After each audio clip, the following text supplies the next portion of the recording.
Alright, welcome back to your Mayans MC. Season 3, Episode 9. The House of Death floats by.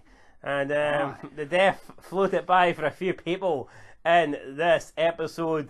It was the penultimate episode of Season 3. But we're going to find out, was it a good one or not? Stay tuned. Float by. Stay tuned for the rest of the video. As the killer clown in it would say, they all float down here. But this episode kind of floated away in my opinion. So, Thought it was better. Well, I thought it was much better than last week's. well, last week's was dog shit, so literally they could have just showed a blank screen for an hour and 6 minutes and this would have been better. But, where do you want to start? What characters will we... We like to break it down character by character rather than, a chronological order, because... Yeah, because when you don't have notes, I ripped mine up after I did my review, my notes are in my head, so Aye. I'm good to go. Right, we'll start off with everyone's favourite VM member, El Palo. Everyone's favourite. I mean, could you name another one? No, Seth Rollins looking guy. The Spiky. Oh, it's a Seth Rollins. Aye, him, aye. Aye, well, El Palo, mate, talk about him. Well, I predicted this, right? I called it. See, about 4 episodes ago, I said, you know what? I think, especially once they killed Oscar, I was like, right, I think El Palo's going to get patched in here. And he did. Oh, but he's going to become president? I did. No, I said he'd get patched in, he might be president. I never said he will 100% be the president. I said... You said there's a good chance he'll become Stockton president. I think he might still become Stockton president if he doesn't die. You're deluded. How? Deluded. How? Stockton don't have a president. So wait. Oh, Stockton are just going to let some VM guy... Oh, but some bum for California can go and take over Packers' president's seat, but... To me, that's more realistic than this. I don't think so. This guy is a president. But free fucking M. So? Was T.O. going to be president after he just got patched in? If Jax fucking died. Wait, if he died? And if Chib's got wet, well, he did. Hold on here. Let's say Tig and Chibs both fucking died. I would give T.O. the fucking president's patch. Oh, come on. Who are you going to get? Happy? Happy's a guy that you point and you tell him to shoot and he does it. I would give it to Quinn because he was Nomad president. Ah, fuck off. Quinn's a boring bastard. That's not how fucking. That's not how it goes. That's how it works. Taz is a boring bastard. I wouldn't give any of them presidents fucking patch either. Bishop's a boring bastard and he's been hogging the patch for 3 seasons now. If they all died, it would be Quinn president for me, and then T.O. would be VP with Happy as the sergeant. I don't think Happy should be higher than the sergeant because I think he's just the sergeant type of guy. Well, that's what I mean. Well, name my members of Stockton. Mines. Who's more suitable to be pres than El Palo? Go. Tell me his name. I don't know, but that's not how it works. That is how it works. Right, wait, answer me this. Wait. Answer me this. How about you answer me this? What's more realistic? What's more beyond the realm of possibility, right? El Palo being the Stockton president or Steve getting patched into the fucking Mayans? What can you make a case for? El Palo. Right. So, speaking of Steve... No, let's get the... We didn't even discuss El Palo. All you did was go on a rant about, I wanted him if you don't talk shit, I won't need to go on a rant, alright? Right, let's not, you fat bastard. Right. My name's not Steve. Okay, well, Steve's dead, guys. But anyway... What are you spoiling it for? We just mentioned El Palo got patched in. To me, that's more noteworthy than him dying. Right, anyway, El Palo gets patched in. He's made a deal here with the Yuma Mayans and the Lobos. How can a guy that's from a charter called Yuma be one of the 3 kings? What a fucking shite name. It's Arizona. Well, but Yuma? Oh, because it goes off name. Well, it sounds pish. Doesn't sound like Oakland or... You know what I mean? Like, I don't know. Stockton sounds pretty cool. It Santa does. Padre sounds pish in my opinion. Sounds better than Yuma. Fucking hell, Yuma. Oh, well, sorry. What think's the best sounding one? San Bernardino sounds pretty good. Aye. Tucson sounds alright. Oakland and Stockton just sound... Yeah. But yes, looks like this is going to be the alliance that takes over the heroin business. Yeah, so Canucci or Capucci or whatever the fuck that guy's called. The press. Conche. Right. Like I'd never fucking. I don't do Mexican names, right? But, don't really do Mexican. You don't do any names, you're retarded. That's true. I normally just point at them, but since we don't have them here on screen, it's going to be hard to do. Yeah, right. And El Palo's last scene was he was sitting in his sister's house. But El Palo asked, "Can in the Mayan cut?" Like, can we not even discuss the fact that Galindo ripoff is watching the ostriches That was run alright. through the desert, and Canucci's sitting there going, or Canuck, what's his name again? Conche, right? But hammock. Conche's sitting watching this guy looking at ostriches, and he's like, "What the fuck?" And that's what I was thinking as well. To be fair, do you not feel like it's a bit retarded? This guy actually travelled all the way down to Mexico for this meet. Surely it would be a pain in the arse for the Mayans to get over the border. I get with El Palo, like he's just kind of. Can I just have a phone call, Skype?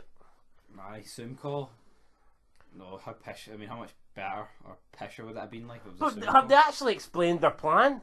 It's alright, El Palo saying, "Hold on, you want to take out Galindo?" Wipe Santa Padre and Galindo off the face of this earth. That sounds alright to me. Yeah, but the last time I checked, Galindo and Santa Padre aren't really working together, are they? Is that not a season 1 gimmick? Yeah, but it's because they're kind of like Galindo's like the pipeline, so to speak, of the whole drug stuff. I suppose. Anyway, that's El Palo covered. Yes. El Palo gets patched in, Good. and then he It goes looks to. better with a proper cut than a jobber MC, in my opinion.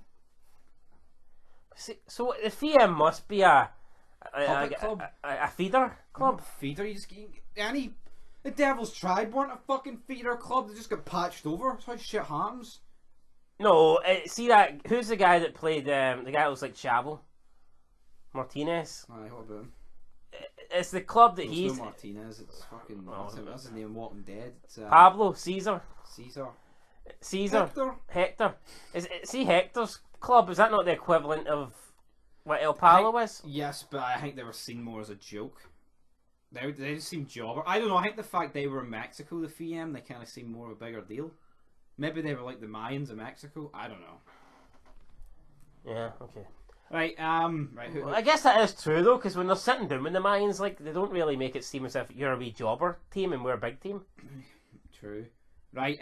Right. We'll get rid of Adelita here. Adelita kills the. Well, the many who's now Adelita killed the governor. Oh my God! Yes, this was exactly what we needed. This wasted 10 minutes of screen time. I mean, just when I thought it couldn't get worse, the only thing worse than one Adelita is fucking 100 Adelitas with shaved heads. This just has to go in the bin. Why is this happening? I mean, apparently Adelita's away off on a suicide mission. I don't even know where she's going. I know. Dan the man, big shout out to you. You said she's on her way. You said she's on her way for us. She's going to go and try and complete a suicide mission, but I never got that from the episode. Can someone explain where she's going? She kind of said this next part I need to do alone. So obviously she was referring to I need to go Rambo sort of thing. Aye, but with who? Against who? I don't know. What? Miguel, finally? I don't know. I thought her and Miguel were. I know. tight. It's a fucking disaster. Hold on. The last thing Who's she got a beef with? Nobody. I thought her and Miguel. I don't get it. Miguel's trying to rescue her in season 2, and then none of this makes sense. Anything to do with Miguel and Adelita's been shit. It made sense in my opinion up until the border patrol detained Miguel, and then Miguel and Adelita just decided to work together. No, I mean a big cartel guy is fucking going to team up with a woman who's got a bunch of kids and a guy that she kills in 2 seasons time anyway. I know, it's like awful. With the cartel, they'll be like, I'll find out where you live and I'll kill every single one of these. I mean,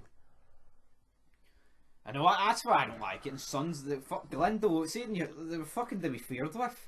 See, it's not. I wouldn't go as far as saying the Sons feared Galindo, but like anytime they spoke about, they kind of did. Like they knew they couldn't cross them. They took them serious. Then you got Adelita making demands. A fucking woman. Anytime with a bunch of kids making demands. Anytime they were kind of like mentioning them, like when they said to the 1-9ers, like wait, do they come knocking? Or when they said it to that guy when they were looking for Frankie, wait, do the IRA and the Galindo come knocking? See if that what's his name? I can't remember his name. Not Cuckoo's, it's the other guy. See if he knew it was just Miguel, his boring wife, his pish son, and Nestor. Who shites himself. Yeah, and what is the Galindo cart? It's Miguel, his wife, his son, and whoever he hasn't killed yet. Alvarez and Nestor. Who else is there? He's probably got a few other hitmen or bodyguards, but it's not like it's a faction worth like 50 people. No, it's not like the Mayans where you can call in whoever he wants. All these charters. You can't call in shit. Like, see if let's say the Mayans were going to Galindo's house to kill him. What's Galindo going to do? Give Nestor a call and be like, yo, Nestor, get here in 10 minutes, I need you. I think the way they've booked Nestor's he's not intimidating, he's just nothing. No, it's the guy that he's just kind of there, isn't he? He's just nothing about him. Nothing about him. See, I hate these shows. See the How intimidating was Danny Trejo? Even Luis Torres. Like, see the bad guy. This bad guy's number 2 should be fucking right up there. Where is Danny Trejo? Get him fucking back. I know he's like 80, like, but I mean, I'd fucking buy him over this guy. Oh, I think Nestor's got an alright look, but just no character to film it. I know, but he's just not. That time he was sitting there with a chubby stomach and Miguel goes to his house, he looked like a fucking bum. Like, get rid of her. You know what I mean? Or, at least when he's got the pigtails in, man, he's wearing the suits and shit.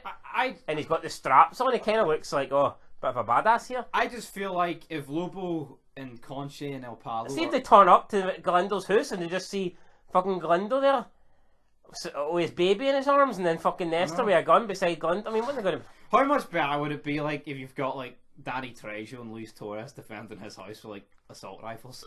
Aye, or the fucking big nukes. Where are those two? I get it, there's like a time skip, but where are those two?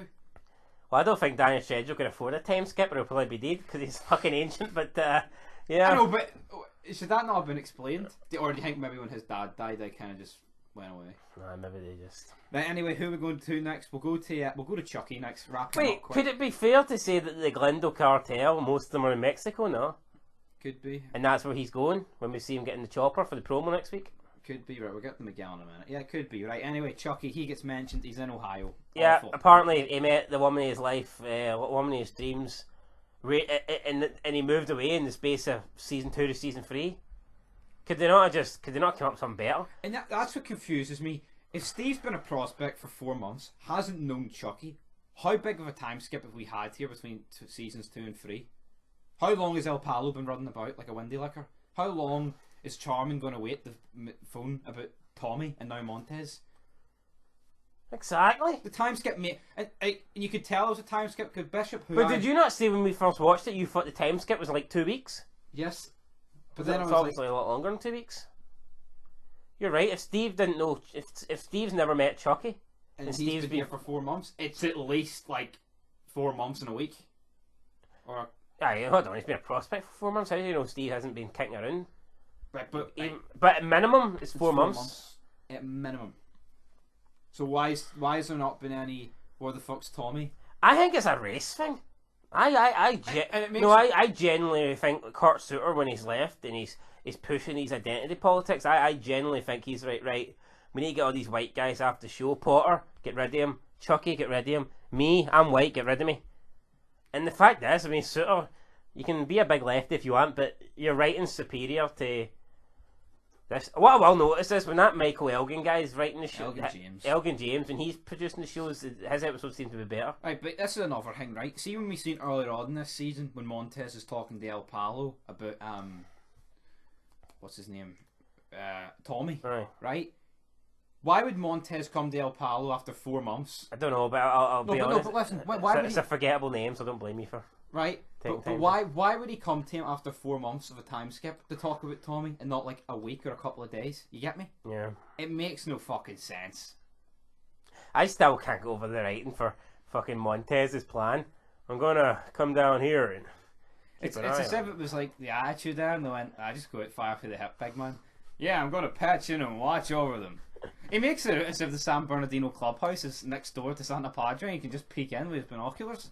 It's probably like, I don't know what the distance is in America, but usually the gap between places is fucking massive. It's probably like 200 miles at least. Yeah, it's probably like fucking... like, honestly, seeing you're driving in America from like one state to another, you're talking like half a day. And that's just to the next state. If you live like in the middle of a state. So see if you have to travel through about 4 or 5 states, you could literally be looking at like a multiple days drive. Keep an eye on Santa Padre. No wonder El Palo killed him. And just observe them. But you already know what's happened. What's to observe? What was Montez's problem? No, what was he trying to find? I don't. Fuck me. Why did they kill him? Right, we've talked for 15 minutes here and we haven't even got on to Galindo or the Mayans, and they're like the only things that mattered this episode. Right, let's go to Galindo. Yeah, I thought Glendale. I thought Emily was dead. Glendale almost went from zero to hero in my book when he tried to drown his wife, but then he changed his mind, pulled the route. I mean, I don't think this really fits his character. Like, the guy, obviously, one minute he wants to kill, and the next minute he pulls the route. He could have asked her questions when she was drugged out about his mother, but he decided not to. It just didn't make any sense, you know. That he'd try and drown her, then just lift her up. It was like, trying to create suspense and do a dramatic U-turn. It doesn't have any tangible proof that Emily's like properly involved. I know, that's why it makes sense to ask questions. Like, no, he just goes to drown her. All he has is the word of his maid who says she was conspiring with... I don't think it makes any sense, though, to attempt to drown her, then change your mind like that. Who kills your wife? I mean, he knew that those two had a troubled relationship, so who would kill your wife if it... Who would kill your own wife? Yeah, exactly. I mean, is Miguel Chris Benoit here, or is he fucking Miguel? And another thing, she was underwater for about 2 minutes. How's she not dead? Well, maybe you could argue the fact she was, like, not conscious. Because you seen the bubbles. True. I mean, I thought she was a goner. Like, it doesn't even make any sense if she's alive. They've just done it for. You're led to believe, guys, that, right? I mean, this isn't Mayans. This isn't TV show. Like, one swallow of water in your lungs is enough to kill you. Mm-hmm. So how the fuck can you sit under for 2 minutes? Yeah, but could you argue that maybe she didn't swallow any? Because she was like, I think if you're actually if you're I'm actually talking about breathing in, and she's breathing. Well, I suppose. To me, it's unrealistic she's alive. I thought she was dead. See, once she was under. But I would say if you're actually awake and you're in water, you're going to panic more, and you're probably going to inhale and breathe in and swallow more water than you would if you were in, like, the state she was. No, I totally get that. But... So I think in her state you could probably survive underwater more than you could if you were, like, actually, you know, awake. Because I think he'd be taking... But anyway, regardless, right, Miguel could have killed his wife. He didn't. He pulled her out. I don't know how this will play out in the finale. Is that the end of their relationship? I don't know. Why didn't he just ask... He's on the phone to somebody and he's like, we need to leave now. Now, who's he referring to there? Nestor? But why would he give a fuck about Nestor?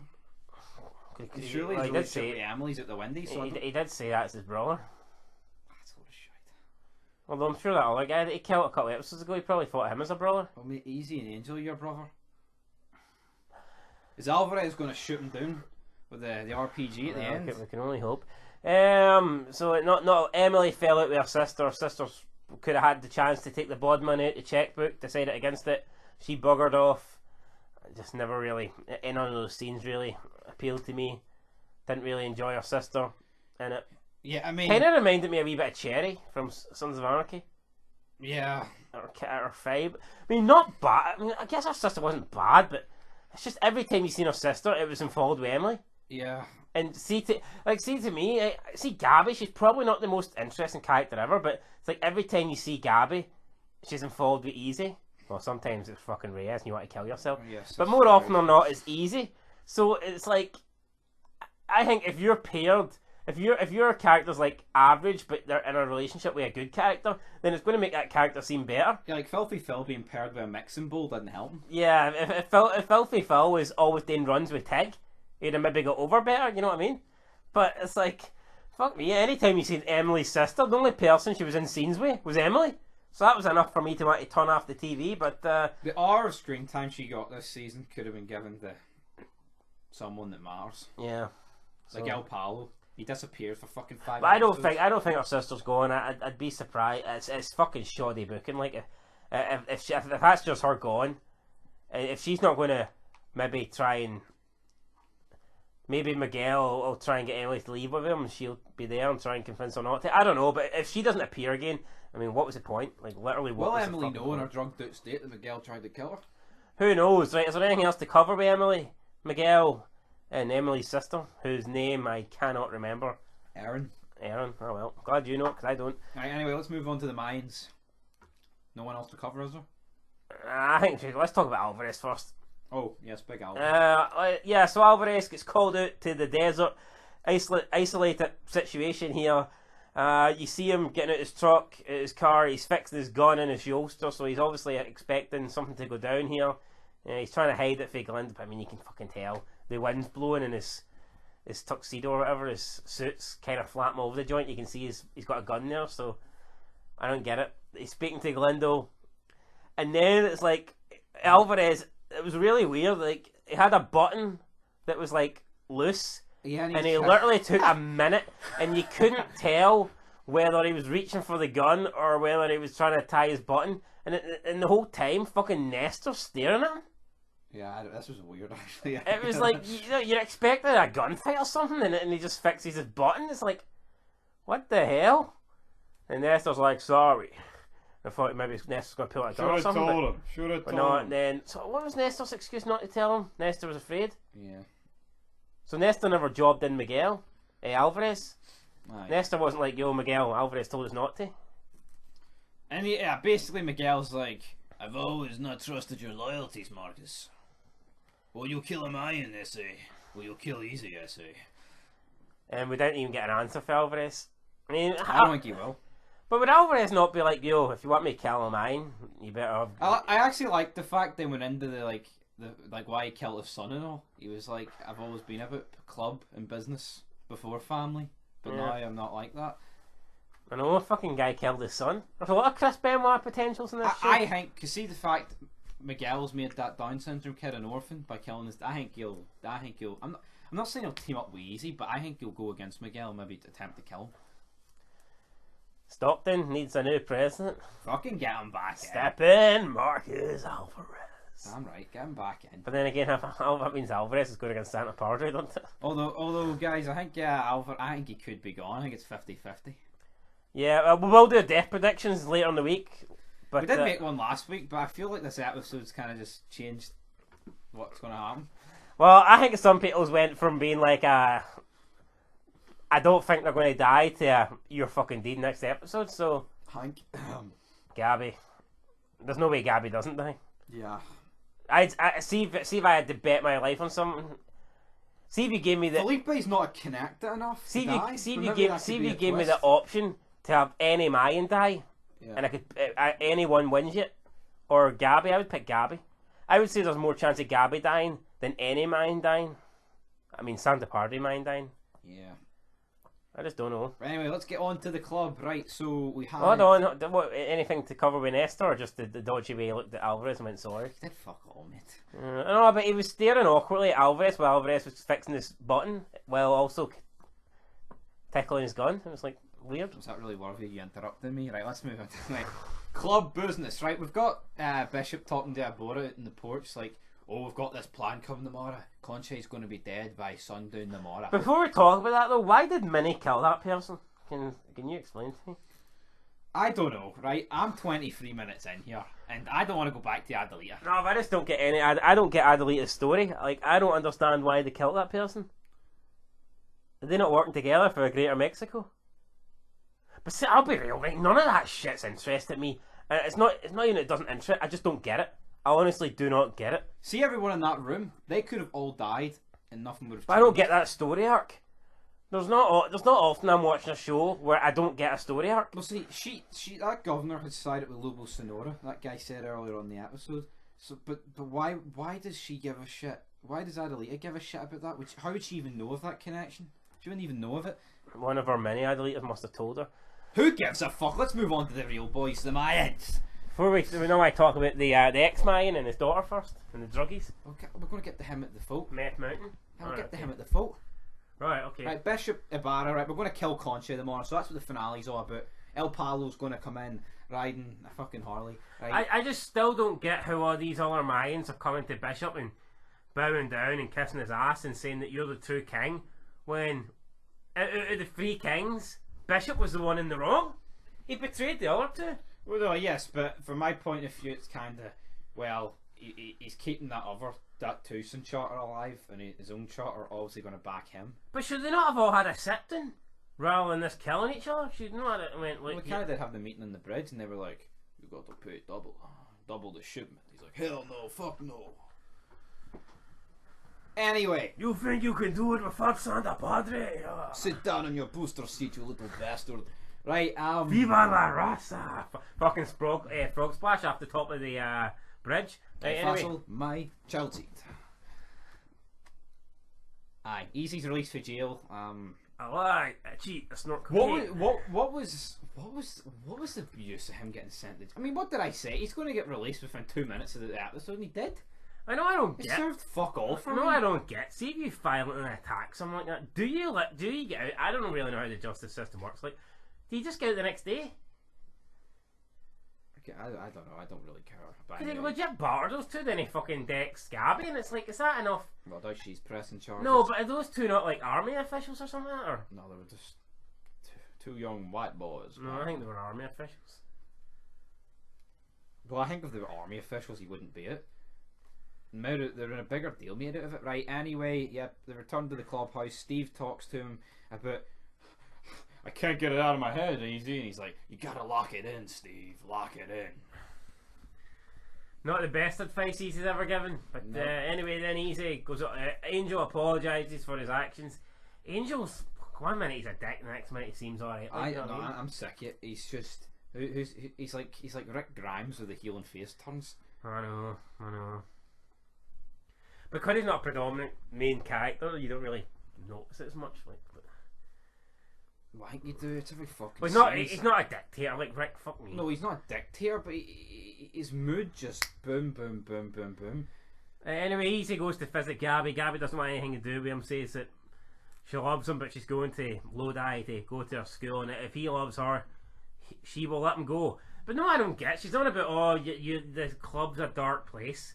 As if she didn't know that. No. She always says, like, I know what it's about. Are you telling me when they first saved him in season 2, and he's a prospect, she doesn't know what the club's about?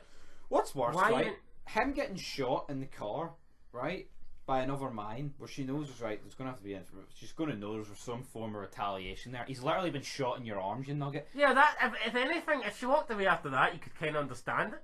But to walk away just because he's fucking defending her, because a couple of guys were being racist or whatever, then it was definitely hot-headed for Easy, but yeah, I mean, retarded, really retarded. Yeah, Easy needs to go easy on the aggression, on the juice. He's on the roids, I think. Right, we'll get to Easy at the end as well. But yes, we had Angel. Back to Angel. He proposed here to Niels, didn't he? Then did he announce a baby? I think he did he? Yeah, they did. Hank offers Niels to come for dinner. Niels accepts, even though she's with Easy now and Angel. Hank grabs 2 beers. I assume he's going to take one over to Niels, and then Angel grabs Niels and makes an announcement in front of the club that she's pregnant. And they're an item, so there you go. Hank, does it get any more worse than this Hank guy? Hank looks on as if he's fucking dejected, and I mean, I should have done something cool, like he just drops both bottles or something like that and shoots the Angel. I don't know. What are they doing with this guy? He kind of got the feeling for the first 2 seasons. This is a big tough guy. Sergeant at Arms are supposed to give you that feeling, aren't they? Like Ted Cold and get the job done, ruthless and get the job done. If I was to say, right, who's probably like the best fighter in this group and like toughest, but I'd say this guy, even though he's pish and boring. But see now, like, see the way he's getting on, I don't know, it's like, what the fuck are they doing with this guy? I didn't think it could get any worse after last week, but Jesus, see, as soon as I seen him grab the 2 beers, I was like, this is going south. See if you took the Reyes brothers at the Mayans, they'd be absolutely shit, wouldn't they? I know. Right, well, no, but he knows that's Angel's kid, and yet he was happy enough. Like, I'll what's he going to do? Raise Angel's kid? Did he? Well, I mean, I don't know. I thought you could tell by the looks when Angel came in. He was kind of looking at him and shit like that. No, I don't think so. Well, point is, he knows it's someone else's kid that ain't his. So, I mean, what is he just going to content raising someone else's kid? Some people are, I guess, but I don't know. Well, yeah, I don't know, maybe it's a bit different, like if, you know, you marry someone, they've got like a 6-year-old, but I don't know, it's marrying someone who's got a kid on the way. Yeah, that's a bit, I don't know what the fuck. It's a bit weird, like, isn't it? Yeah, big Hank, but I think he's dead next episode. See, if you're pregnant, like, should you really, with someone else, should you really even be thinking about a relationship? Yeah. To me, it just... I guess not shitting on anyone, like, but But yeah, I guess it's more Hank pursuing her. Yeah, she's not really saying. Like, I don't know, see if you're pregnant, like, and you split up with the husband, the father, should not just be like, wait until you at least have the baby before thinking about that shit. Anyway. It was more Hank pushing it. But anyway, yes. Hank's fucked. Hank reminds me of like a school kid that's had his heart broken for the first time. It's Hank's a goner. Creeper, this episode didn't really do much. Just like every other episode. It was a party for him. Like a party could have coming back. Oh, they actually gave him a mention. Nice to see he got a mention. Coco is kicked out the club. Yep, Coco. So the Bishop sits them down. They have a vote, and he's like, "We're getting rid of the dead weight." And they've sat Steve down, and they make it seem as if Steve's the guy that's going, because there's a lot of dead weight with this Steve guy. You say it was a vote, like, I mean, they're literally standing up. No, they had the vote earlier in the day. I know what I'm saying. Yeah. But Steve didn't come in and have a vote. He was just fucking walked in the door, and Creeper was like abusing him, and then he's like, "Oh, brother, we had a vote." Yes, Steve's not in the fucking vote because he wasn't. The I know what I'm saying. I know, but we didn't see the vote. Yeah, I know. That's what I'm saying. But if we seen, I actually like the way they did this, because see, if you knew they were going to vote about Coco, you know he was out. But here it was just kind of. Yeah, whereas when it says cut the dead weight, you didn't even know it was about Coco. I thought it was about Steve. I like this. I liked the way they done that. It was good. Normally, I don't get me wrong, I think voting parts are normally the best part. I always enjoy a voting scene, but they always did this in Sons when there was a deal behind the scenes. Yeah, but with how this worked, I think they did it well. The way they didn't had the vote off screen or whatever. So Bishop says they're cutting dead weight in this club, and that is why Coco is out. And they say, "Steve, you're it."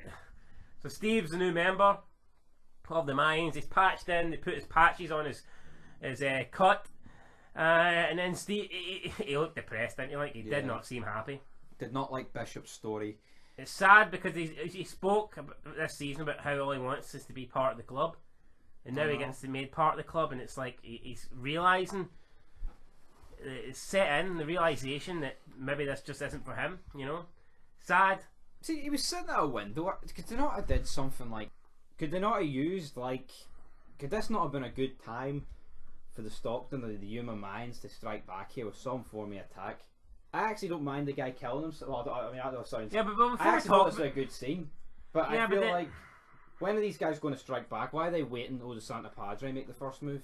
Yeah, and then Steve's also collecting glasses, and it's like they're like, "Come on, man, you're not a prospect now." Hank and Creeper's telling him, "Put that fucking shit away," and you can just tell Steve's not enjoying this, but he wants to just skip ahead to the death scene. But he's got 4 months. 4 months of being a prospect. But before we move on to his death here, how's this guy, right, who does not look competent or does not look, he could give this guy 40 years, he'd never be member ready, yet they patch him in. I just do not understand this. Yeah, easy. Took almost 18 months. People, right? See these people who think Bishop's the best president ever, right? I think this just proves that he's not. I don't give a shit what Jax or what JT or what Clay did or fucking Alvarez, whatever. Alvarez may have killed his own son, right? But who lets this guy in after 4 months? I didn't think Filthy Phil should have got patched in, but Phil never showed the sort of clumsiness and goofiness. Yeah. And then they're like, "Oh, you killed that guy, man. You killed him." He just doesn't seem confident like the guy. He killed him by accident. He's getting battered, and by looks like he tried to grab his gun and pull the fucking trigger and shot the guy. I know, it's like, fuck, God. I just don't understand how this guy got patched in after 4 months, let alone, like, never mind the full term. 4 fucking months. Arguably the worst prospect we've ever seen. I say arguably, is he not? I mean, who's worse than him? I think the only guy you could put below him is the guy in Sons of Anarchy that bolts when. But I feel like this is what Steve should have did as soon as he got the patch. Realistically, and even when Hank was telling him to drive earlier on the season, it took him like 20 seconds to move. Just stuff like that. Yeah, I can't believe this guy got patched in, and he waited so long to get patched in. He wanted this his whole life or whatever. Then he gets it, and he just like every scene was just him getting abused by them as well. It's like he never did anything fucking good, bar the delay the cops for like 10 seconds thing. Yeah, it's like Half-Sack got a shitload of praise when he was a prospect. I know they ripped the piss out of him as well, but like seeing he stole the ambulance, so like it wasn't like to me, like a lot of this was just like properly going through the guy for the sake of going through them. Like, I'm not a lefty by no means, but I feel like sometimes Hank and more just Hank, he's just going through him for the sake of going through him. For no fucking reason. It's if he's taking his anger out on Steve when he should be taking it out on Angel. He's got a fucking problem with him. That's the way it came to me. But no, maybe Hank's just a shite bag. But yeah, guys, Steve ate his own bullet. I'm sorry, Easy. I can't bottle it up or whatever. And good night. Easy tried to stop him, but yeah. Speaking of Hank, it seemed as if he was in charge of Steve, like keeping him. And like, is that really the sergeant's job? Because he didn't do that with Easy. No. Tig never did that with Half Sack. Maybe it's the sponsor. Yeah, I guess Hank. Which just makes it even fucking worse, like the way he was abusing him. I guess Hank maybe could have been the sponsor. Like, I get it. People will be like, he's trying to toughen him up, but come on, this guy. There's people you just can't toughen up. He did seem to take it pretty bad though. Yeah, towards the end, when Steve's getting taken away and Steve's dead. His date's out the window and Angel's in there. So, not a good day for Hank. And he could die in the next episode. I think he is dead. I think he's fucking dead. Right? Any other Mayans here? Bishop didn't really do anything. No, he did fuck him. He was telling a story. He told a story that bored us all. But it was that bad. Steve killed himself. Yeah, Taz didn't do anything this episode. Yeah, we'll get. Well, maybe he fucking raped Steve in the toilets, and that's why Steve couldn't take it anymore. Like, sorry, I can't. This guy raped me, right? Anyway, Coco, last guy. Yo, fucking happens in you can watch a good biker film called Outlaws, also known as 1%. But this guy hasn't watched it. The same thing actually kind of happens in that. So guy gets raped and he shoots himself. Well, he doesn't shoot himself, like, but he hangs himself. Well, no, he just gets raped, like. But I mean, but yeah. So anyway, that's a movie I won't be watching, right? Anyway, brother, right? Yeah, Coco. He finds out Hope's gone. He's like, I gotta go. Don't choose her over me, Coco. Don't choose her over me, Coco. Coco. Part of this just seems like overacting. I don't know. Like, I think she's a terrible actress. Like, Coco. I mean, I know. Fucking Nayfingers used to say his name weird, but I think because he was playing up. I think that's because he was playing up on the whole "yo, I'm demented and crazy" kind of gimmick. Whereas when what's her name again? Letty. When she's saying Coco's name, it sounds. I'm not being mean here, but see this whole gimmick of like she apologizes to him. Then like I think it's just time to cut ties with this guy. He's a fucking waster. You tried to help him. Look, he's just jobbed you yet again. He sold your iPad. He sold the car. All this other stuff he sold. Oh, she's not exactly fucking great herself, though, is she? No, but. No, well, Coco should be the guy. I mean, she's he's the fucking adult here. Yeah, she would only be 17. Yeah. 18. Yeah, so Coco turns up at Meth Mountain, tries to take Hope, gets his guns took off, and then he starts getting injected with all these needles. Like Isaac talking about a wolf with a GPS car. That wasted about 10 minutes. I mean, that did not need to go how long it did. Yeah, Meth Mountain, something should have been over in a couple of episodes. I will say this. Coco's probably the only other character who could have a side story like this. Because he was the only character for the first 2 seasons they built up properly outside the brawlers. Yeah. But now they've kind of single-handedly ruined him. Cause I don't see how Coco goes back to his normal. Like, what's the end game here for Coco? Is Letty going to go to the club, and then the club are like, you know what? Since still killing Concha this episode and dealing with Galindo and dealing with El Palo, we're going to just go and help a guy who we just drummed out the club because he's a junkie. What? That's never going to happen. Why would the club right now care about what happens to Coco? Because to me, she's not smart enough to go to them and say, "Oh, they've kidnapped them there for a week." You know? Yeah, she's going to go and say, "Oh, Coco's he's a junkie and he went up there." Yeah, I don't know. If Coco dies, I don't care. I think it's just. I think a lot of the writing shite, like, if I'm being honest, but it is what it is. Yeah, and that's yeah, right, we'll get back to Easy. Yeah, Easy realises that Steve checked out of the club. He didn't want the club life, and I think Easy's also realised he doesn't want the club life. He wants to set up his own life with Gabby. See why he's speeding on the bike? Like, I was expecting a wee Papa's Good truck coming in the corner and he's gonna fucking smash into it. And then he goes and tells Gabby that essentially he chooses her over the club. This is not the first time we've seen this before. Oh, where a guy chooses his other half over the club, and then something happens in the next couple of episodes, and that's him deeper in the club than he ever was before. Jax. So, yeah. I think anything else? I think we've covered everything. Yeah, this was I mean, I think it's set up. I think it was like a cookie cutter finale setup. Who else is in the Mayans? Creeper, Taza, Hank, Bishop. Gelly? What did Gelly do this episode? Fuck all. Coco. No, Angel looked at him when he said Coco was it, and then that was it. Yeah, just meaningless, like. Do you know? It doesn't make any sense to me that they take fucking 4 or 5 episodes to actually bring Coco up, to even question where the guy is, and then in the very next episode, like, that's him out. No, it gets me though. You slander about Happy a lot. Happy is fucking superior to half of these Mayans, like some of the lines he has. Half?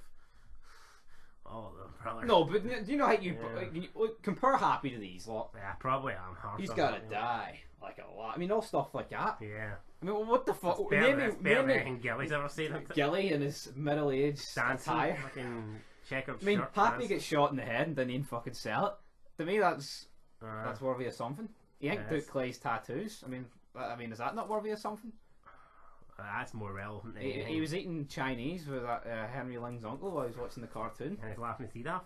Yeah. Aye, so we're at the end of the episode. What are you giving it out of 10? Is there nothing else to cover? No, I think we're 40 minutes in here. Galindo and Esther, Alvarez's wife. Felipe didn't exactly do a lot. I mean, I don't even fucking remember Felipe. Kind of just remember easy saying to him, "I'm broken." I hope the finale does not start next week with like a 10-minute scene of Felipe and Felipe. Easy fucking and Gabby discussing leaving. I hope I think we just need a finale with a lot of action and a lot of stuff dealt with. A 2-hour finale. We need a lot of stuff covered and put to bed. Like I get it. Finales are more set up to get you to tune into the next season, but I think this one needs closure. The last 2 have kind of been like, oh, he's found out Happy's the killer. Oh, they've killed a son. I think this needs clear-cut deaths. Yeah, no, I think this one has to deliver. As for the overall, I mean, look at season 3 of Sons. End of an hour. This needs to have the same sort of. Yeah, I'd probably give this episode a 6. I think I give it a 7 in my review. So I mean, it was alright, like, but I mean, it wasn't. I feel like they could have done a bit more. If this was coming off the episode 7, I'd probably look at it more harshly. But I think the fact it's coming off episode 8, which was pretty bad, I think If Miguel killed Emily and you didn't have any Adelita scenes, you know, it could have. Yeah, I'm trying to think of who else we haven't covered here, but that's pretty much it. Yeah, we've did everyone. We have did everyone, and yeah, who's going to? How many people do you think will die in the finale? Tell you what, El Palo's sister looks a hell of a lot younger than El Palo and Taza. Yeah, I know. The guy that plays Taza is 64, 65. She looks There's no way she's 40. Yeah, she's like mid-30s at most. The guy that plays El Palo, I'd have to assume he's in his 50s. Yeah, I think he's 58. I mean, obviously in the show, but I think they're trying to portray it as if they're similar age in the show. Yeah, they're like obviously she's younger, like 10 years or something. But I think they're trying to portray it as if they're like, you know, close. But and our son's called David. And El Palo's like, what are you calling for? Our dead bro says. Anyway, oh, that's another thing. He's sitting in his sister's house. So we're going to get like a fucking 20-minute scene of El Palo talking to his sister. Another thing you could have done in previous episodes. Yeah, it really wasn't needed to. Yeah. And like, is Emily going to confront Miguel? Is that going to take 10 minutes out of the episode? Well, hold on. The thing is, right? Taza did not have anything to do with El Palo's sister this episode. No. So they could have ended last week's episode with El Palo sitting in the house. I know. And then they could have started this week's episode with the conversation, the dialogue between. That's what I mean. It's like when I seen El Palo's sister, I forgot who. I didn't even realise it was her really until El Palo was sitting there. Then I thought, oh, that's who that must be. Yeah. They've had a terrible connecting the stories and writing it. Like, the episodes are all over the place. It just feels disjointed. Yeah. Seeing Sons, each like you just tell it's a story. Seeing it's this. like seeing this. I feel like sometimes you're watching this and you don't even know if you're watching the episodes in the correct order. Sometimes it feels like you could legit be watching them in the wrong order. I think TV shows work like that sometimes, but this one. See, the fact this season's took place over a week, it especially doesn't work like that. See if you've got something that's going between like timelines, I think you can pull it off, but not this shite. Yeah, so 6.5 out of 10 he averages it at, and any so El Palo does fucking hee-haw for 4 months, but in the space of a week, he's hopped the border like 6 times. He's killed a border officer. Yes, he's hopped the border. He's killed a Sam crew member. You know. Okay, El Palo's doing Mexico proud with all this border hopping. Anyway, we're going to hop off this video. It's been a long one. 6.5 out of 10. Looking forward to the finale. We'll make a shitload of prediction videos for the finale, and yeah, just predictions in general and death predictions. And yeah, make sure you stay tuned, subscribe. You can check out all our channels, Gaming Jesus TV, Son of Scotland 90, Son of Scotland TV, Fog Football, Fog Wrestling, Fog Gaming, the Fog House even, Fog Racing, and fucking there might be Panther Squad, and Jammy C420, Bingo Brain 41, and aye, all them. We're clutching at fucking straws. Big Max John, aye, Roman Reigns, I think that's all. Jim Jam and the gang. Big Stevie was Son of Scotland 90's money. And you loving my. Anyway, that's it. It's about 15 channels. Go and subscribe to them all. And until next time. Peace.